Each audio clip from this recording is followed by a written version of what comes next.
Original hybrid মাগুর মাছ চাষ করে 3 মাসের ভিতরে কিভাবে আপনারা 1 লক্ষ টাকা আয় করবেন তা কিছু গুরুত্বপূর্ণ আলোচনা করব আপনাদের মাঝে।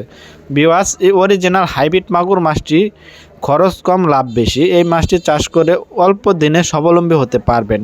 3 মাসের ভিতরে এই হাইব্রিড মাগুর মাছ চাষ করে বাজারজাত করে আপনারা কিভাবে অধিক টাকা আয় করে নিতে পারবেন তা কিছু গুরুত্বপূর্ণ আলোচনা করব আপনাদের মাঝে।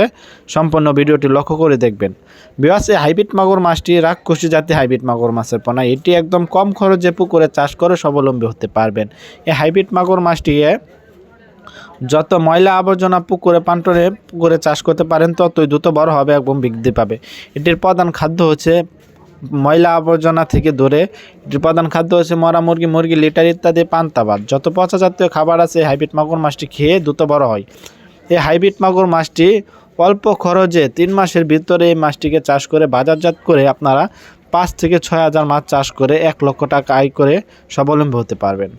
যেমন এই হাইব্রিড মাগুর মাছটি যাদের ব্রয়লার মুরগি বা মোরা মুরগির লিটার আছে তারা এই মাছটি একদম বিনা খরচে চাষ করতে পারবেন। বাইরের কোনো খাবার খাওয়াতে হবে না। এগুলা খেয়েই এই মাছটিকে 3 মাসের ভিতরে 1 কেজি প্লাস ওজন করতে পারবেন। তো 3 মাসের ভিতরে যদি আপনি 5 থেকে 6 হাজার মাছ চাষ করেন তবু আপনারা যদি প্রফিট 100 টাকা কেজিও যদি বিক্রি করেন 5,000 মাছ, তাহলে আপনার বহুত টাকা লাভ হচ্ছে। এই মাছটি অল্প দিনে চাষ করে স্বাবলম্বী হতে পারবেন। হ্যাঁ, আপনার এটি বাজারে ভালো মানের চাহিদা ও দাম রয়েছে। এটি যদি আপনি 100 টাকা কেজি বিক্রি করে দেন তাহলে আপনি 5 থেকে 6 হাজার মাছ এটি পুকুরে যদি চাষ করেন তাহলে 1 লক্ষ টাকার অধিক আয় করতে পারবেন। যেমন এটি যদি 100 টাকা কেজি একটা বিক্রি করেন 1 কেজি ওজন করেও তাহলে আপনার হিসাব করলে বহুত টাকা আয় হয়। এই মাছ চাষ করে আপনার রিস্ক মুক্ত। এই মাছটি এত সহজে মারা যায় না, রোগবেলায় খুবই কম। এই মাছটি চাষ করে আপনারা যে কোনো চাষিরা স্বাবলম্বী হতে পারবেন। অবশ্যই ভিডিওটি ভালো লাগলে চ্যানেলটিকে সাবস্ক্রাইব করে রাখবেন নিত্য নতুন ভিডিও পাওয়ার জন্য। আজকের ভিডিওটি এই পর্যন্তই। আল্লাহ হাফেজ, আসসালামু আলাইকুম।